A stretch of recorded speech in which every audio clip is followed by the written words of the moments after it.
राधा प्रयोग नहीं आया पुराण में। क्यों? अनयाराधितो नूनम भगवान हरीश्वरः यन्नो विहाय गोविंदः प्रीतो यामन यदरः। अनयाराधितो नूनम, अनया अनेन आराधितो असौ साधा। ये किशोरी राधा जी है जिनका आराधन स्वयं भगवान कन्हैया करते हैं। ये आराधनी सत्संग, ये कोई सामान्य नहीं है, आप इसको समझते हैं। ये भगवान की भी क्रिया है। और देखो किशोरी राधा जी सुखदेव भगवान की गुरुदेव है, और कुछ नाम लेना नहीं चाहिए। शास्त्र ने मना किया, आत्म नाम, अपना नाम, गुरु नामो, अपने गुरु जी का नाम, नामाति कृपणस्य च, बहुत कृपण आदमी का नाम नहीं लेना चाहिए।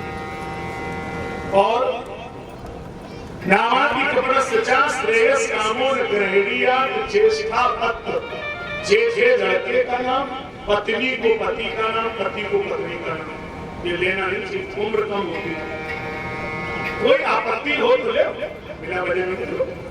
अब कुंभ मेला में सज्जन हो गए, अब उसकी पत्नी नाम न ले, अब वो कहे नाम बोलो तो हमें नाम करे, बोली हम नाम बोले हैं ना, पते पता है, तो बोले लिख के दे, बोले पढ़ी नहीं, तो आखिर का नाम बोले, बोले तुम तो यह बोल दो कि जिससे गाड़ी चलती है, जिससे गाड़ी रुकती है, बस इसको बोल दो। बोले तो यो कौन सा नाम है? अरे बोले यही तो नाम है, यो का नाम है। बोले जिससे गाड़ी चलती है, किससे चलती है? बोलो, बोले हरि।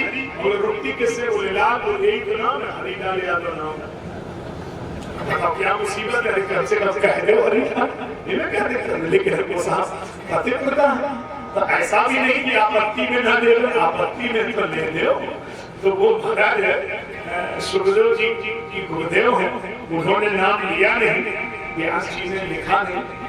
और ये सब कठिन बातें फिर पुराण की आपके समझ में कम आती है। हम तो सीधी बात समझाएं तो आपको समझ में आ जाएगी। देखो सीधी ये एक प्रकृति के अंग बने और दो हो गए आधे आधे, चाहे भैया कृष्ण कहो या बोलो राधे, उनमें दो है ही नहीं जो दो हो जाएगा, वो तो एक ही है ना, वो तो आलादनी सीसी है। गोपियों ने विरह गीत गाया, जयति देधिकम जन्मना व्रजा श्रेयत इंदिराम सस्वदत्रहि जयति दस्यताम दिक्षुतावतः वैकृतास स्वान विचिंदति। गोपियां विरह में रोई, और एक गोपी बोली कि देखो हम तुम्हारे वियोग में जीना नहीं चाहती है, तो मरने से कौन रोकता है? बोले तब कथा मृतम, तुम्हारी कथा मरने नहीं दे रही। ये नई बात आई, कथा मरने नहीं दे रही। तो मानोगे आप? भगवान की कथा मरने नहीं देती है। आप अजमाना चाहो तो अजमा लो। जो आदमी मरने के लिए रखा हो और कथा सुना दो, नहीं मरेगा। अरे चिता बन गई, सोचो आग लगने ही वाली है, और कथा सुनाई, मरना कैसे? कहाँ आग काट रच चिता बनाई, सीतासन त्रिजटासन बोली कर जोरी, मातु विपति संगिन कहनोरी, दुसह विराह नहीं सह जाई। ए माता आग लगा दो। और जैसे ये बात आई तो किसने रोका? रामचंद्र गुण बरने लाए, सुन कहीं सीता कर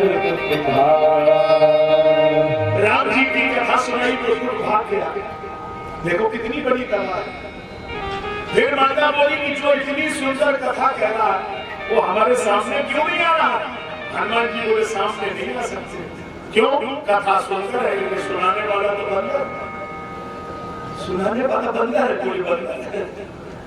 माता जी बोली तो बंदर है तो भी हम नहीं मानेंगे। क्यों? नर बानर ही संग कहूं कैसे, नर बानर का संग तो हो नहीं सकता, तब कही कथा भई संग जैसे। ये कथा एक गोपी ने कहा देखो इनसे प्रेम करने में एक गड़बड़ हो गया। क्या? इनका नाम ठीक नहीं था।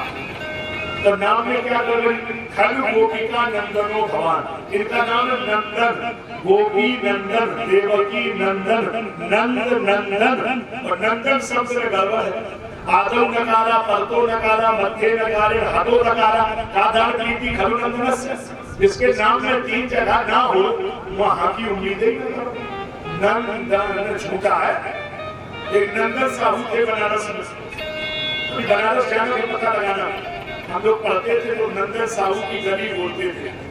बड़ा गजब आदमी था, उसका सुबह से शाम तक दरवाजे पर ही खाता लेके बैठ जाता था, बहुत बड़ा साहूकार था।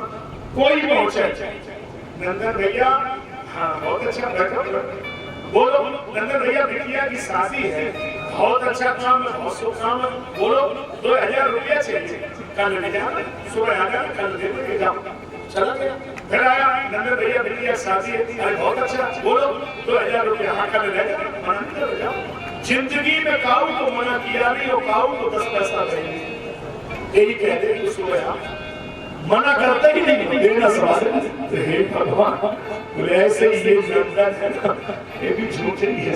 खल गोपिका नंदनो भगवान। एक गोपी बोली देखो, अगर इनसे मिलना है तो एक काम करो, रोना बंद करो। अब प्रतिमंडल में प्रमाण है जो हो, अभी आप पता लगाओ। पृथ्वी में प्रमाण ये है कि गोपियों का जो मेकअप था, उनका जो काजल बहा, वो इतनी तेजी से बहा कि काजल की दरिया उतर के जमीन गीली हो गई, और वृंदावन की जमीन को एक श्राप झेलना पड़ा। अब वृंदावन आप चाहते हो, सब कुछ अच्छा है, एक चीज गड़बड़ है, क्या पानी जवान पे नहीं रख सकते, जो भी पानी खारा हो गया, गोपियों के आंसू का तो खेल है। और केवल उसी में वृक्ष के जो परिक्रमा मार्ग है वहां, और आगे पीछे बढ़िए मीठा है। अरे साहब, हमने अभी छठी करा में पिछले साल जब आश्रम बनाया, वैष्णो देवी के ठीक सामने है, आपको कभी मौका लगे तो आपको खोजना नहीं पड़ेगा। वैष्णो देवी के ठीक सामने पार्किंग है उनका, और पार्किंग के बीच में छोटा सा बम्बा दिख रहा है, उसी बस पीछे वाले में अपना बना है, आप कभी वहाँ देख सकते हैं। अभी जब हमने बनाया तो हमने लगा कि पानी मीठा नहीं होगा, क्या करें, और ऐसी बिहारी जी ने कृपा करी 100 फुट में अपने यहाँ मीठा निकला है, बगल में सब जगह खारा है, तो ये कृपा हो गई। तो पानी ही वृंदावन में इसीलिए खारा है। गोपी बोली देखो, अगर इनसे मिलना है तो इन्हीं के रंग में रंगना पड़ेगा।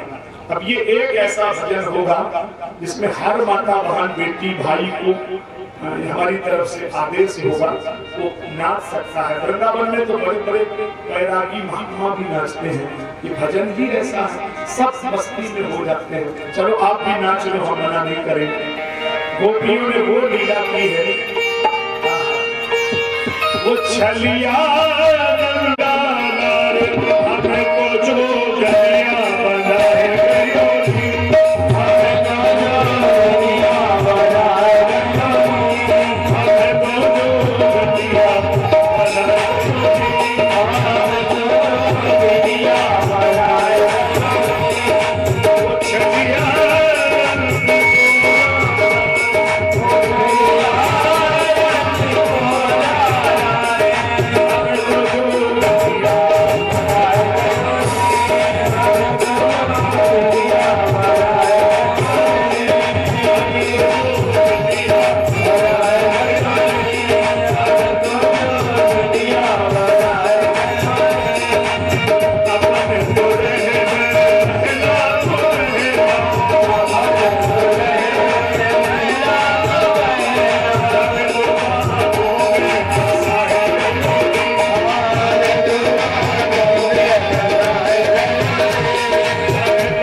पुरुष नहीं जा सकते। शंकर भगवान बोले कौन सी लीला, हम कहे नहीं जाएंगे? अरे हम जाएंगे। अरे पुरुष नहीं जाते, अरे नहीं जाते हैं तो हम जाएंगे? क्या बात कर रहे हैं, जाएंगे जब हम कह रहे कि पुरुष जाते नहीं, कैसे जाएंगे? बोले तो हमको जरा साड़ी वाड़ी पहना दो। पार्वती माता समझा रही है, बाबा माने। फिर माता जी ने बाबा को ऐसे मतलब साड़ी पहनी होगी, और साड़ी पहना के फिर वो मतलब किया ना ऐसे मुंह में, वो ऐसे पलस्तर करके इसमें पाउडर लिपस्टिक किया होगा, कुछ ज्यादा पता नहीं है, मतलब ऐसे किया होगा तो मतलब घूंघट भी मार दिया। और कहा चलिए, पार्वती ने मना किया पर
सुंदर स्वरूप बनाया है। साड़ी पहन के जा रहे हैं घूंघट मार के, हैं? और रास्ते में 5 जगह चेक पोस्ट था। ये नहीं कि सीधे रासलीला में चले जाओ, सो नहीं, बहुत टाइट सिक्योरिटी था। एक कार्यकर्ता कोशिश करे, गैलरी में थोड़ा कोशिश करे, गैलरी में बहुत दिक्कत होता है। एक व्यवस्थापक गैलरी में एक नजर मारे और गैलरी में थोड़ा सा ध्यान रखे। बच्चे हैं छोटे छोटे, कोई हाँ बात सुनिए, आप हमारी बात कर रहे हैं। तो 5 जगह चेक पोस्ट था। पहली चेकिंग पे किशोरी राधा जी खड़ी थी। अब वहां तो उन्होंने चेक किया,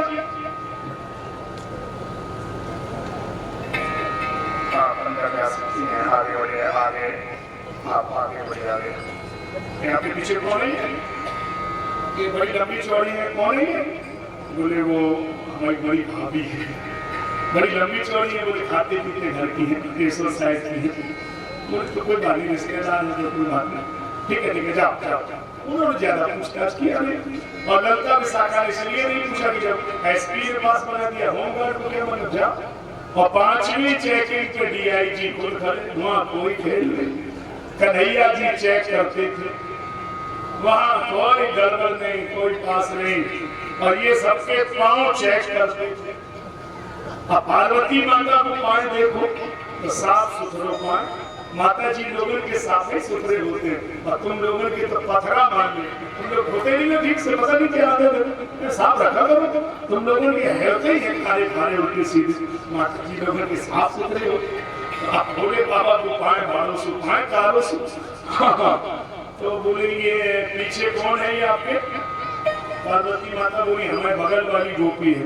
बगल वाली गोपी? बगल में तो आपको कोई रहता नहीं है, कैलाश पर्वत पे आप अकेली रहती है, नया कोई कंस्ट्रक्शन नहीं है, नई कोई कॉलोनी नहीं है, ये बगल वाली गोपी कहाँ से आई? कौन बगल वाली? पार्वती माता बोली खूब रोको तो मानते ही नहीं है, चलो ये भी कह रहे बगल वाली कोई यही नहीं है। नहीं, बगल वाली अगर गोपी है तो ये बताइए नाम क्या है? क्या नाम है तुम्हारा? बोले कहते हो त्रिलोचना देवी। नाम ठीक है, त्रिलोचना देवी की वजह से रखा गया। तो मोहल्ला कौन सा? बोले कैलाश नगर। लिखा पढ़ी हो गई, सब एंट्री भी मिल गई। खैर वहां मामला नहीं फंसा। अब भीतर गए, अब रासलीला शुरू हुई। अंगना मंगना चांदरम चंदना माधवम माधवा गोपिका मंडभा बाहु प्रसाद परिरम कराल कोरु नीति स्नान लपट कर रखा कृपाते छेल्यावरु हसतई बड़ सुंदरी राम। एक गोपी को बाहों में ले रहे हैं भगवान। सब गोपियां बड़े भाव से दर्शन कर रही हैं और भोले बाबा देखने के लिए जैसी घूंघट हटाते हैं स्वदाही निकल आती है। बड़े समस्या, तो समस्या ही समस्या। अब फिर घूंघट अंदर दबाए तो दिखाई न पड़े। अब फिर जैसे तैसे घूंघट पकड़ के बैठे तो वो ऊपर वाला सांप कभी अप कभी डाउन, वो बैठे न चेंज, ऊपर नीचे हो, घूंघट ऊपर नीचे हो जाए। भगवान कन्हैया समझ गए कि धर्म के आड़ में राजनीति है, स्थिति खराब हो। नियंत्रण गंभीर मामला। किशोरी राधा जी हाँ गेट लगाओ।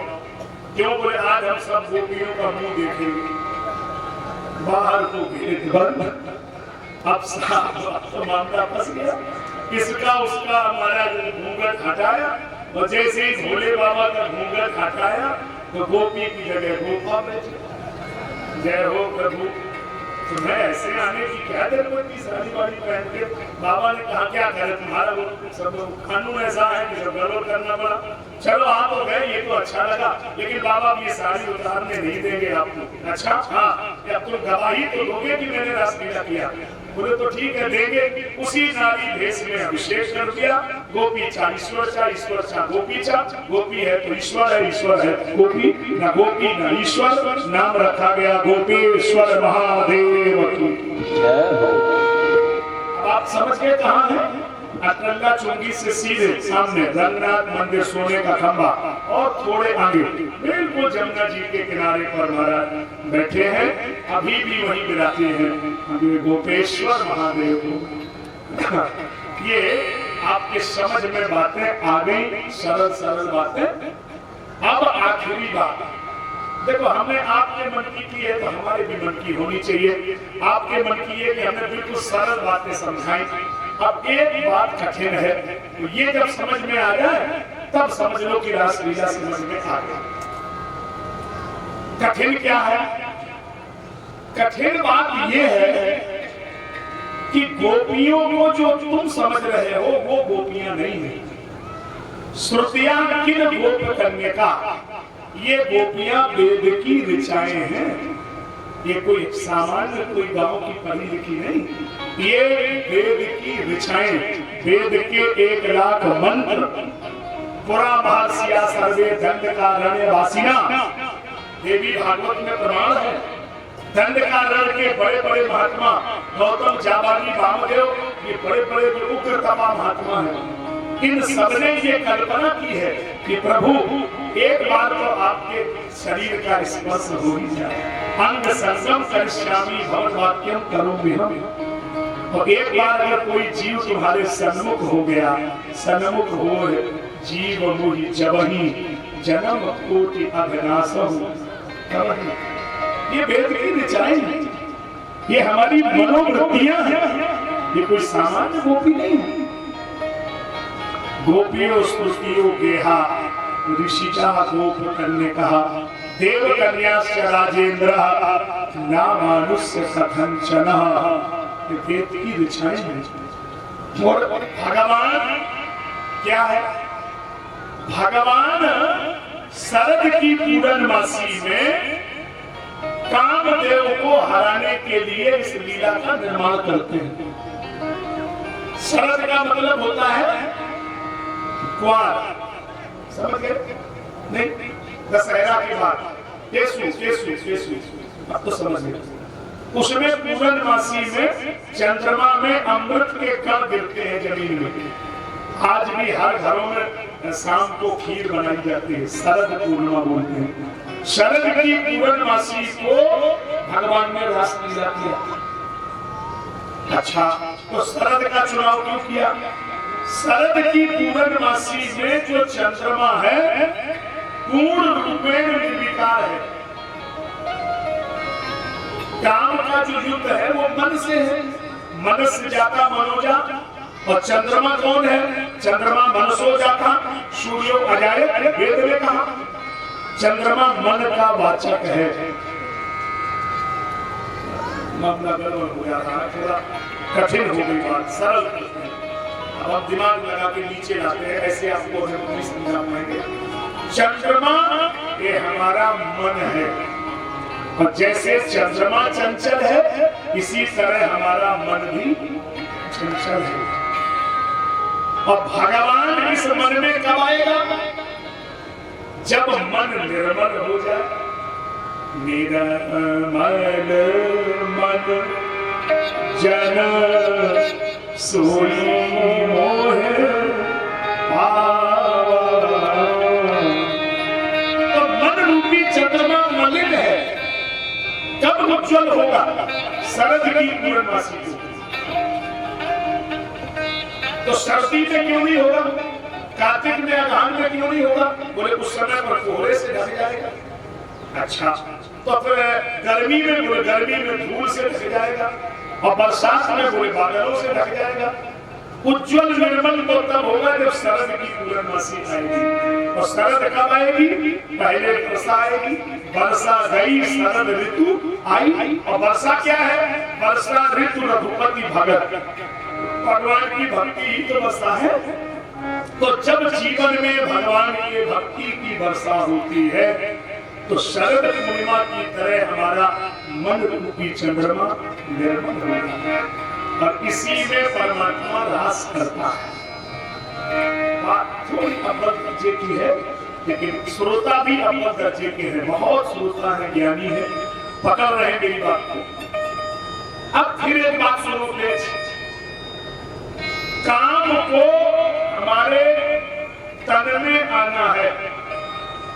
आप गृहस्थी वाले लोग बैठे हैं, ये साधु बाबाओं से नहीं पूछूंगा, ये बाबा लोग नहीं बता सकते इस बात को, ये दिल का बस का नहीं बात। अब इसमें आपकी तरफ उंगली उठा रहा हूं, क्योंकि ये उनका अनुभव नहीं है, आपका अनुभव है।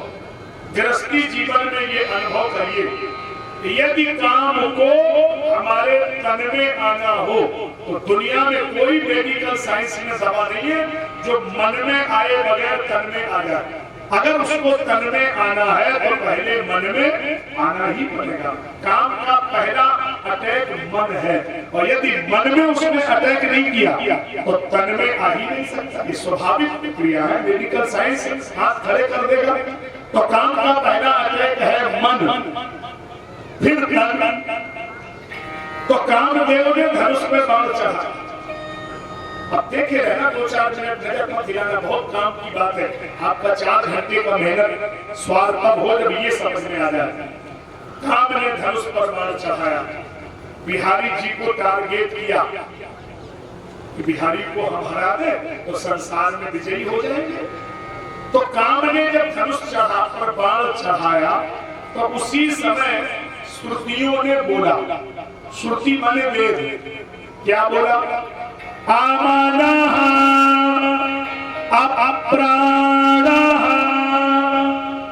ये वेद वाक्य है, वेद वाक्य ऐसे ही बोलते हैं, आमानः अप्राणः। हे कामदेव, तू किसको बाण दिखा रहा है?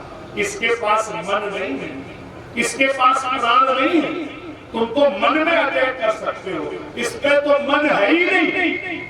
तो काम झटक गया। काम बोला जब मन नहीं है तो ये चलता कैसे है?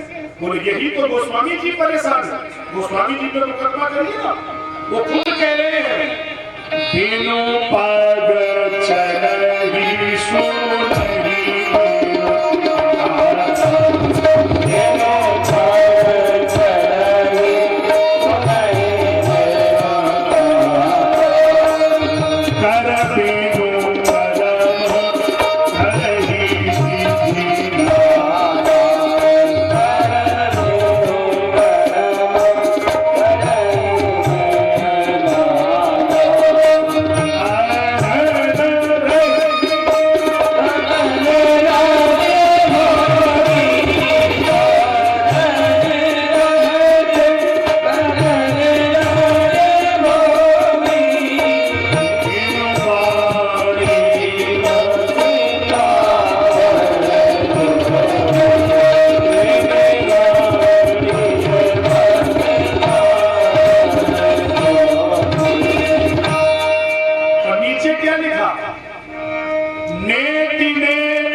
धीरे से बैठ के कर ले,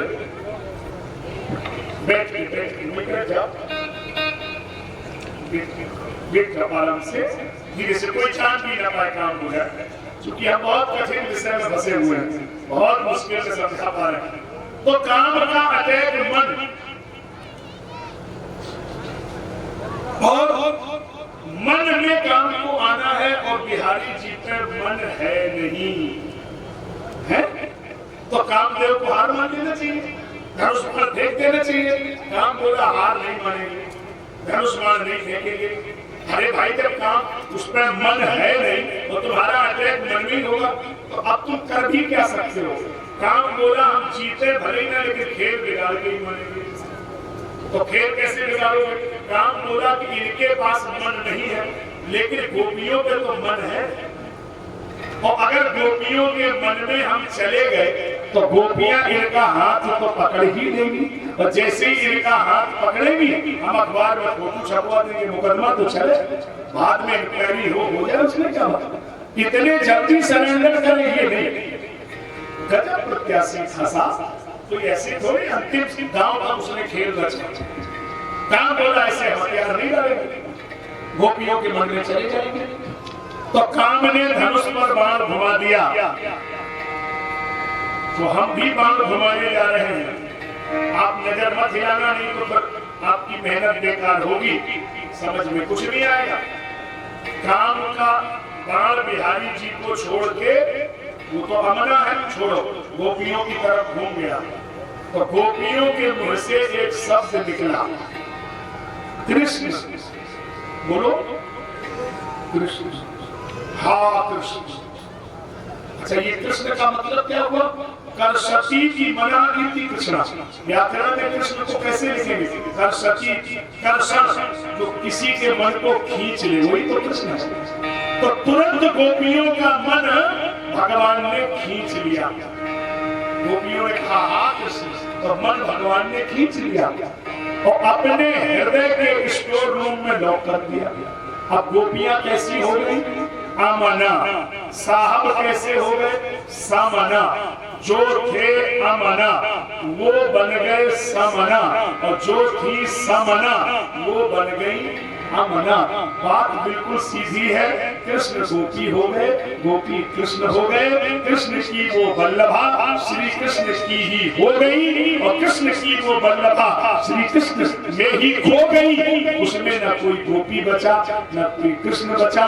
कामदेव ने धनुष बाण फेंक दिया और काम ने कहा, मैं घोषणा करता हूँ कि तुम्हारे सिवा संसार में योगी राज कोई नहीं होगा। योगेश्वरेश्वर योगी राज श्री कृष्ण की जय हो। आज हमने सरेंडर किया, हमने मान लिया कि तुम ही हो जो हमें हरा सकते हो, नहीं तो हमें कोई हरा नहीं सकता है। काम ने हार को मान लिया। जल्दी जल्दी में एक गलती हो गई। गलती क्या हुई? जो मन भगवान ने जमा करे थे वो वापस कर देते, वापस ही ना करे, और भगवान चले गए मथुरा कंस मारने, और मथुरा से चले गए द्वारिका। मन वापस ही ना करे। तब गोपियों ने जब बेचारी परेशान हो गई, तब उन्होंने उद्धव को चिट्ठी लिखी कि उद्धव मन न भये 10-20, एक हाथों को सो गयो श्याम संग को अवराध है। दो हो तब तो तुम्हारी सुन, एक ही है सो तो चलो होगा। इसलिए मेरे पास दो मन नहीं है। इसीलिए हमने कल परसों सुना था, किसी पंडाल में कोई माई गा रही थी, हमें गाना तो नहीं आता है, एक लाइन हमने भी याद कर ली, आप भी गा दीजिए ना। मन है जहाँ दीवाना रे कन्हैया जी के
जब गोपियां रास लीला करके जब घरे पहुंची तो भीतर से ये डर लगे कि ये अभी पूछेंगे कि कहाँ थी रात भर, अभी पूछेंगे कि गोबर क्यों नहीं पड़ा, अभी पूछेंगे कि गैया क्यों नहीं धुली, अभी पूछेंगे कि चौका क्यों नहीं बनाया, रोटी क्यों नहीं बनी। अरे जैसे ही पहुंची तो इनके पतियों ने क्या कहा, एक बात बताएं।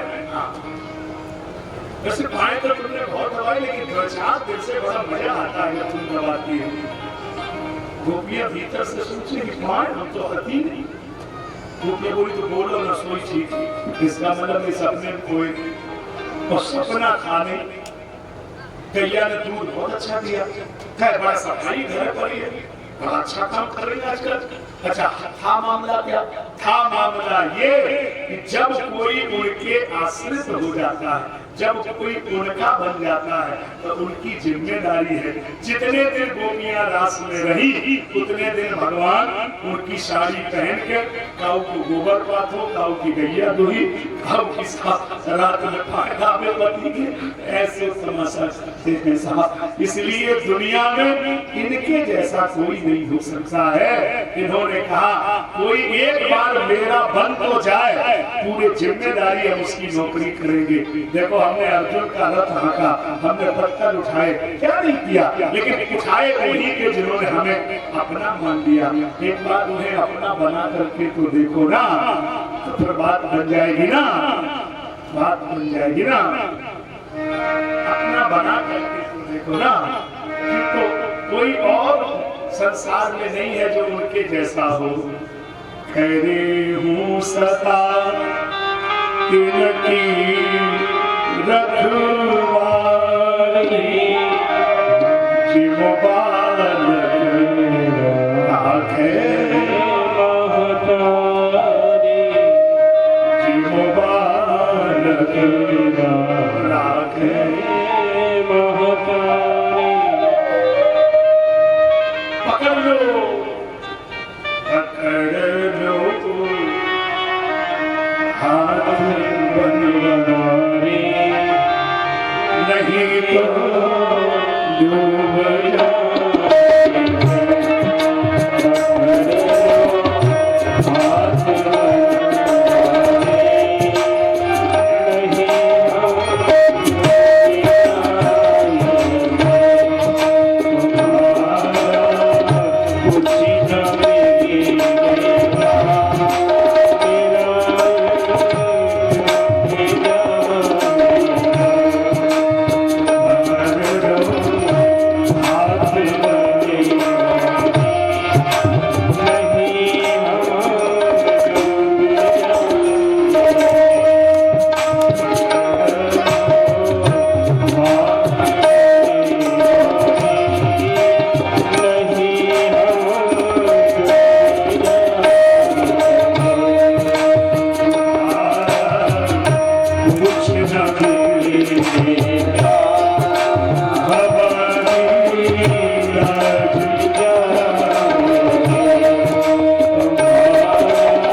साहित्य को पढ़ते हैं। अब जरा इन शब्दों को सुनो, गोपियों की भाषा में सुनो, समझना मैंने क्या कहा। गोपी कह रही है हमारी बार कर निकले मदन मोहन सनम झूठे।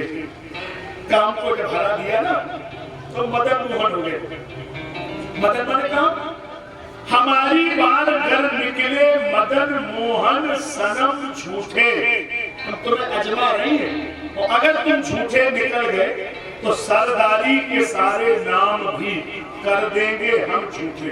हम तुम्हारे खिलाफ प्रचार करेंगे, समझ लेना। अरे जो आदमी रात दिन संगे रहता, सब जानता हो, उससे बहुत बचना चाहिए। जैसे कहा था लगा गोपियां बोली तुम्हारे खिलाफ में प्रचार करेंगी, हमारी बार घर निकले मदन मोहन सनम झूठे, तो सरदारी के सारे नाम भी कर देंगे हम झूठे। पतित से पतित पावन का मिला क्या खूब जोड़ा है, न तुम सच्चों में कम सच्चे और न हम झूठों में कम झूठे। सुना है हमने वेदों में कि तुम अधमों के प्रेमी हो, बता दो ये वेद झूठे हैं कि तुम झूठे कि हम झूठे। और अगर कर दो बिंदु पर करुणा नजर थोड़ी, तो झगड़ा ही ये मिट जाए, न हम झूठे न तुम झूठे। अगर कर दो बिंदु पर करुणा नजर थोड़ी, तो झगड़ा ही ये मिट जाए, न हम झूठे न तुम झूठे। ये रासलीला है भगवान। इसके बाद भगवान घर आते हैं और इधर कंस के दरबार में धनुष यज्ञ का आयोजन हो रहा है। और ये जिम्मेदारी देवर्षि नारद जी महाराज ने समझाया है कि यही बुला लो और यही मौका लगे तो मार दो। तो कंस अपने यहाँ धनुष लेकर कर रहा है। श्याम और बलराम को लेने के लिए अक्रूर जी महाराज आए हैं और रास्ते भर चिंतित है कि देखो हम ले जाएंगे तो कंस हत्या कर देगा। लेकिन जब अक्रूर जी ने रास्ते में यमुना में स्नान किया तो भगवान ने विराट रूप का दर्शन कराया। अक्रूर जी का डर निकल गया कि ये हमारे भतीजे ही नहीं है, ये तो साक्षात नारायण है, इनसे डरने की कोई बात नहीं है। श्याम और बलराम को लेकर के गए। सबसे पहले किसे देखा? रजकम कंचिदायर्णकम रंगपाणिम गदाग्रजा। एक धोबी मामा कपड़े धो रहा है। धोबी मामा कपड़े हमें दे दो। वो तो अकड़ने लगा, भोजराज कंस के धोबी है। अच्छा, कहीं अगर रहना हो तो थोड़ा माहौल बनाना पड़ता है। हाँ, ऐसे थोड़ी माहौल बनाना पड़ता है। बड़ी मेहनत करनी पड़ी 2 दिन हमको गुढ़ा में। नहीं तो लग रहा था कि हम ही को भागना पड़ेगा, कैसे सुनेंगे आप हमारी बात। 2 दिन जब आपको समझ में आई तब आपने खुद निर्णय लिया कि नहीं साहब आप तो सुने ही दो। नहीं तो हमें लगता था कौन सुनेगा, क्योंकि हम लोगों को तो मुश्किल है। शहरों में तो लाखों आदमी सुन लेता है, गाँव में आप दिन भर माला डलवाते रहते हैं, कथा होने नहीं देते। तो कथा होनी चाहिए ना, ये तो सब बात का काम है, इसका कोई उसमें विधान तो नहीं है कि आप करें। कथा प्रारंभ हो तब भी करें, बाद में करें, लेकिन बीच कथा में कोई विधान नहीं, क्योंकि इस कथा से ज्यादा संसार में और कुछ हो ही नहीं सकता है। अगर किसी के जीवन में ये कथा उतर जाए तो फिर इससे ज्यादा क्या साधन होगा। तो पहले माहौल बनाना पड़ता। अब अंगद जी बाद में गए, हनुमान जी पहले गए। हनुमान जी को बड़ी मेहनत करनी पड़ी। वो लंकिनी, सुरसा, सिंहिका, विभीषण, लंका जलाओ, और अक्षय कुमार, मेघनाथ, दुनिया भर का तमाशा। और अंगद जी जब गए तो अंगद जी का देखो, जैसे अंगद जी जा रहे थे गेट पर, जो भी मिलता था वो गेट पे कहता था सीधे सामने, सीधे सीधे भाई साहब सीधे। एक आदमी ने कहा इन्होंने पूछा मुझसे, बोले पूछा नहीं, अपने आप रास्ता क्यों बता रहे? बोले तुम्हें मालूम ये कौन? कोई बंदा, वे इतने दहशत में जी रहे थे, उनको दिमाग ही नहीं काम करे वो तो महाराज इतनी दहशत में जी रहे थे। अब आपका मुझे एक चमका दिया, वही बंदा, वही हाथों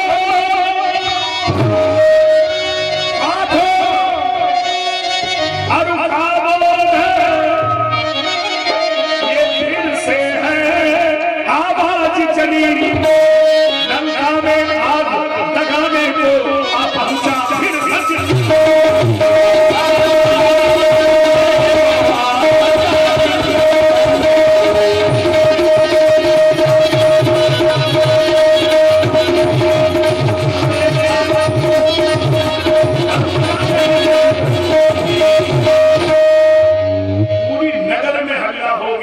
पहुंचा फिर बजरंगबली।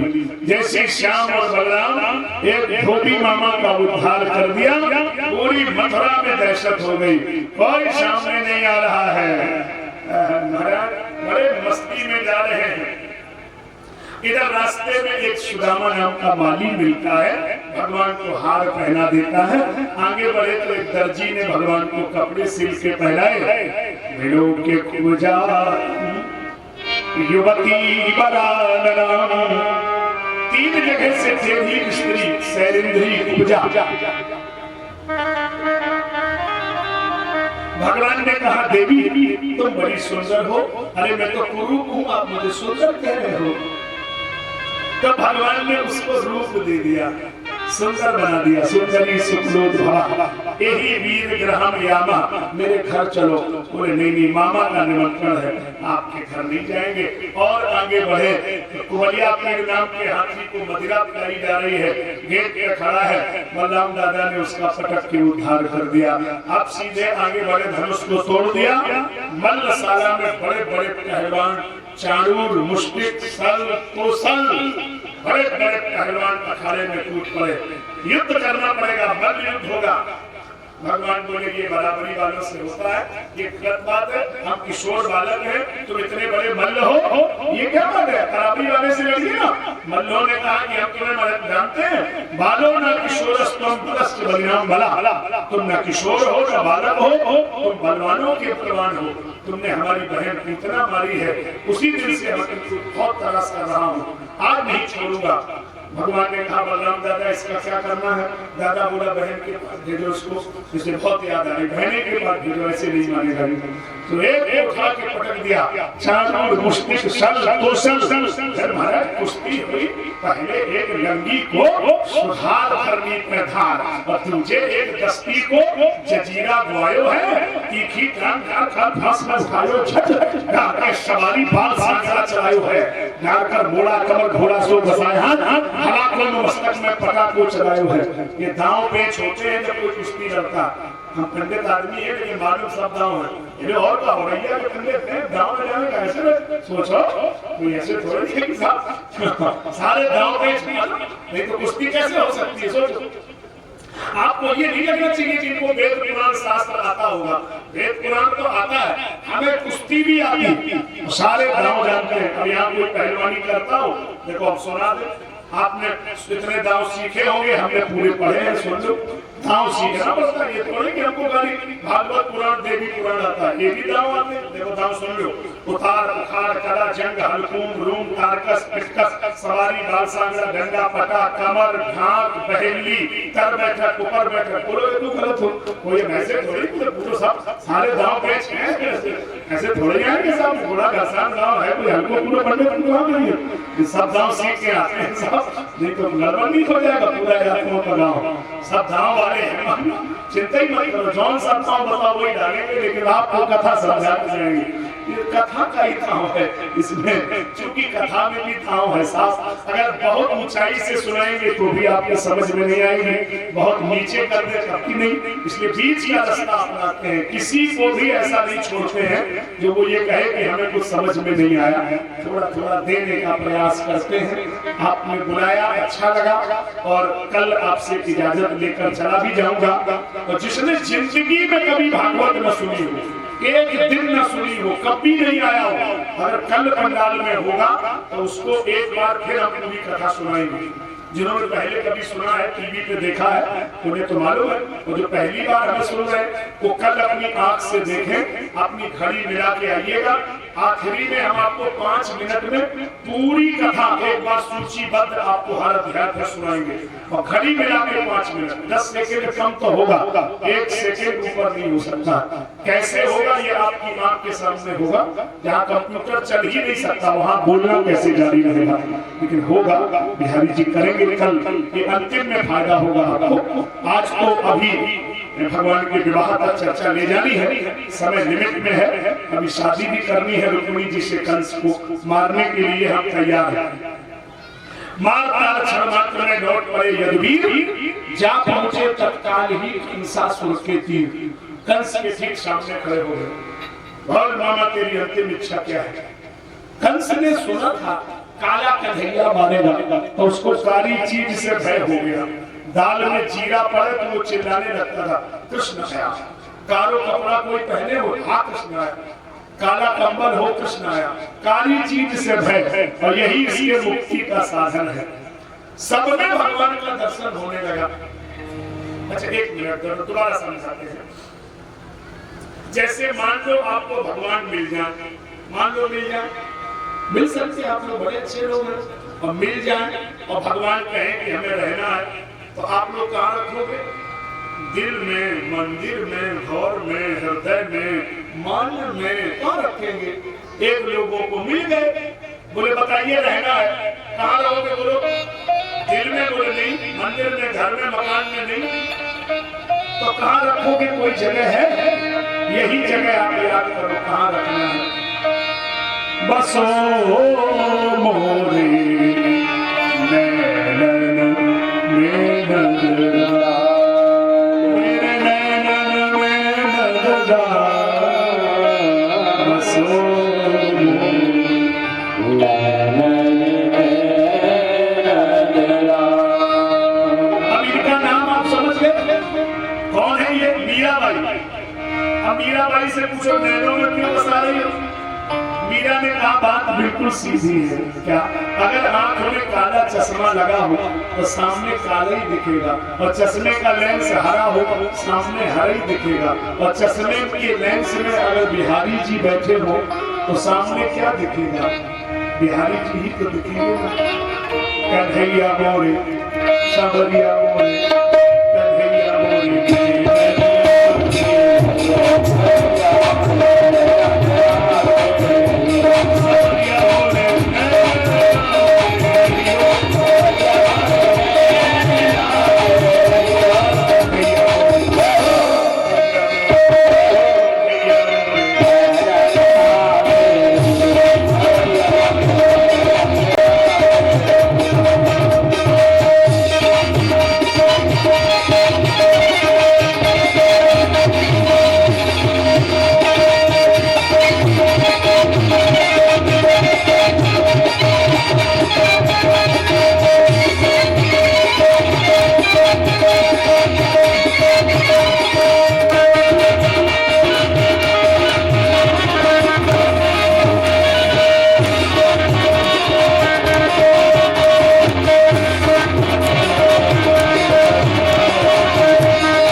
सिया राम मैं सब जग जानी, करहूं प्रणाम जोरि जोग पानी। दृष्टि ब्रह्ममयी कृत्वां पश्येदं ब्रह्ममयं जगत्। हम यहाँ कुछ ऐसे भी श्रोता बैठे हैं, वो उनका मन का भाव है कंस को भी जान लो। 2 मिनट हम कंस को दे देंगे, फिर उसको मार देंगे। 2 मिनट दे। तुमने भगवान से लड़ाई क्यों बोली? कंस बोला कि हम उनको बहुत प्यार करते हैं, उन्हें हम पाना चाहते हैं। अच्छा, तो ये पाने का तरीका क्या है? नहीं, हमारा वो थोड़ा तरीका जो है ना, वो थोड़ा आइडिया चेंज है। अच्छा, क्या आइडिया है तुम्हारा? अब जो विद्वान श्रोता है उस शब्दों को पकड़िए। कंस ने कहा कि हम उनसे मिलना तो चाहते हैं, लेकिन हमारा फार्मूला ये है कि जब क्षण क्षण ठहरता नहीं मन, तो मैं साधना करूं, सिद्धि करूं। ये तो बात बहुत दूर की। एक क्षण तो मन रखता नहीं है पूजा में। जब क्षण क्षण ठहरता नहीं मन, तो मैं साधना करूं, सिद्धि करूं। ये तो बात बहुत दूर की।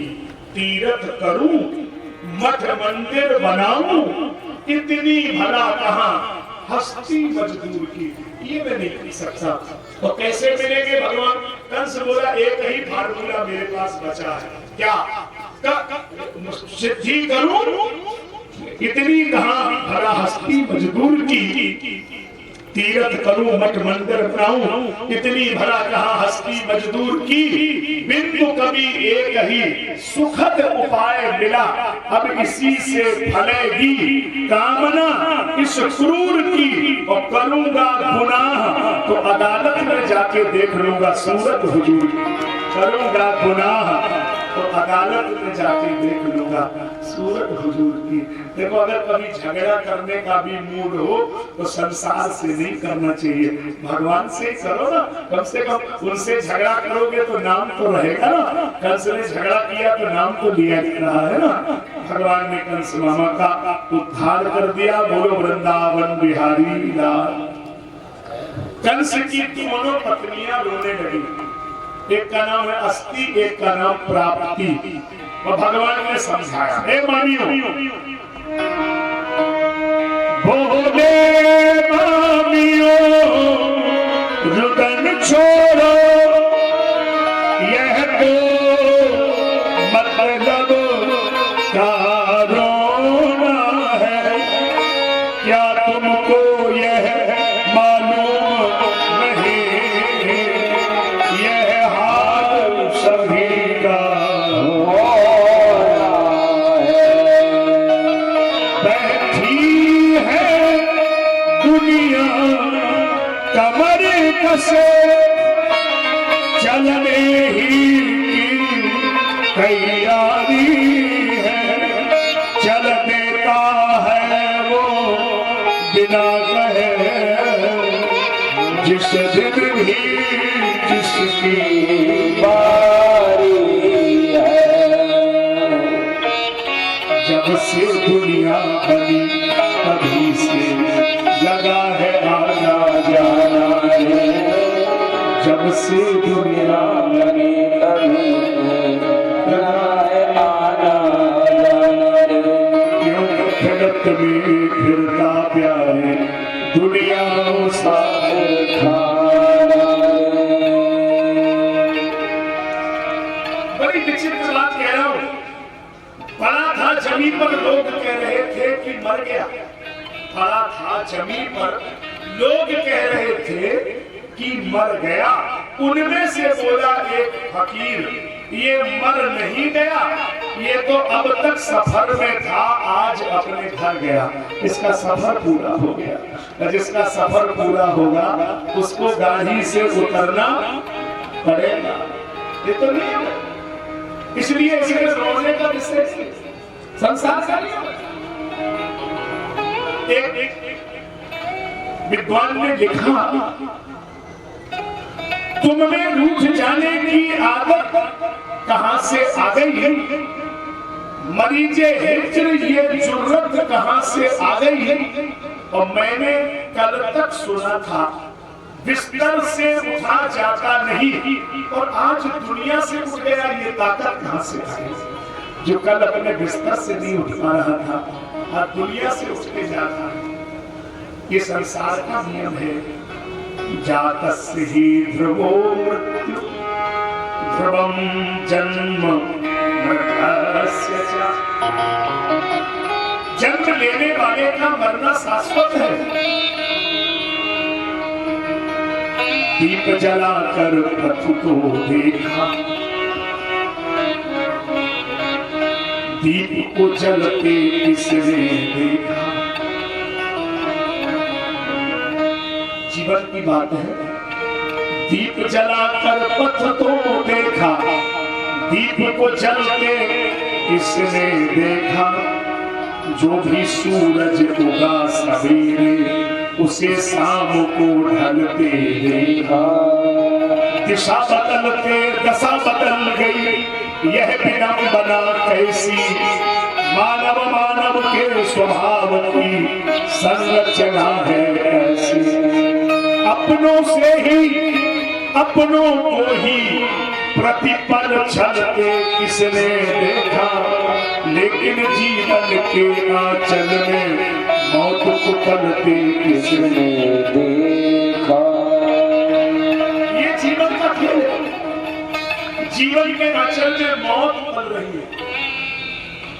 अच्छा, अब एक बात आपको थोड़ा खटपटी लगेगी। एक जगह हम गए, कोई पर गया था, बहुत लोग रो रहे थे। एक माता जी बाहर निकली तो हमने कहा, माता जी क्षमा करना, आप किनारे बैठी थी, आप थोड़ा कम रो रही थी। ये जो माई बीच में बैठी वो बहुत रो रही है, इसका मतलब क्या है? बोली, महाराज हम ये जो बीच में बैठी है उनके पति मर गए, इसलिए वो रो रही है और हम लोग मोहल्ला की है तो व्यवहार में रो रहे हैं। तो हमने की अम्मा रोबे को का व्यवहार पूरे भारत करने पर गाँव में, तो तुम सब जने यार समझना कि जितने खट्टे भाई रोबे के लग रहे आजकल व्यवहारों में रो रोबे को व्यवहार सब सोचो क्या जीवन है, कहाँ से कहाँ हम आ गए। तो देखो मैं बात कह रहा था जीवन का ये सच है। अब इस बात का तो जवाब हमारे पास नहीं है। किसी ने पूछा कि आचार्य जी मरने में कैसा लगता होगा, तो हमने मर के देखो बोली तो हम बता कैसे पाएंगे, तो हम कैसे बता बोली आप जैसे आइडिया बताओ, क्या आइडिया, इसमें कोई आइडिया फिट होगा। अच्छा छोड़ो ये बात छोड़ो। अच्छा सवेरे आप लोग कभी दौड़ने जाते हैं, मॉर्निंग वॉक करते ही होंगे, दौड़ने में आपको ज्यादा मजा आता है या ऐसे झूम झूम चलने में? दौड़ने से चलने में ज्यादा मजा। अच्छा चलने में ज्यादा मजा कि सोफा पे बैठने में ज्यादा मजा? अच्छा बैठने में ज्यादा मजा कि लेटने में और मजा? अच्छा लेटने में ज्यादा मजा कि सोने में और मजा? अब ईमानदारी से कहना, भगवान के सामने झूठ नहीं बोलना। जब सोने में इतना मजा है तो बोलो मरने में मजा कम होगा कि ज्यादा होगा? तो सोने में तो जगने का झंझट और मरने में तो जगने का झंझट ही नहीं, मजा ही मजा होता ही रहो ना, कोई कहानी बात है तो देखो मजा। अब आप चाहते नहीं है तो हम क्या करें, है तो मजा। इसलिए रामकृष्ण त्रिपाठी ने लिखा निर्भय स्वागत करो मृत्यु का, मृत्यु एक विश्राम स्थल, काया रूपी वस्त्र बहाकर काया का वस्त्र बह जाता है, जीव को नया संबल मिलता है। भगवान ने मामियों को ज्ञान दिया, मामियों रोने की जरूरत नहीं है, संसार में कोई रहेगा नहीं, ये तो संसार का नहीं है, जन्म लेने वाले को मरना ही पड़ता। तो कंस की दोनों पत्नियां अस्की और प्राप्ति बहुत रोई, भगवान ने उनको ज्ञान दिया और इसके बाद में नाना उग्रसेन को उनका राज्य सौंप दिया। ये कथा प्रेरणा दे रही है। कंस किसने मारा बोलो? कन्हैया ने। लड़ाई किसने बोल दी? कन्हैया ने। तो अगर कन्हैया जी की जगह हम लोग होते तो हम लोग यही कहते कि देखो अब समझ लो, देखो अब समझ लो है तुम्हारी नाम पुराण, लेकिन अब देखो हमें सब किया हमारे लेकिन यही कथा सिखा रही है कि मदद उसका नाम नहीं है। अगर आप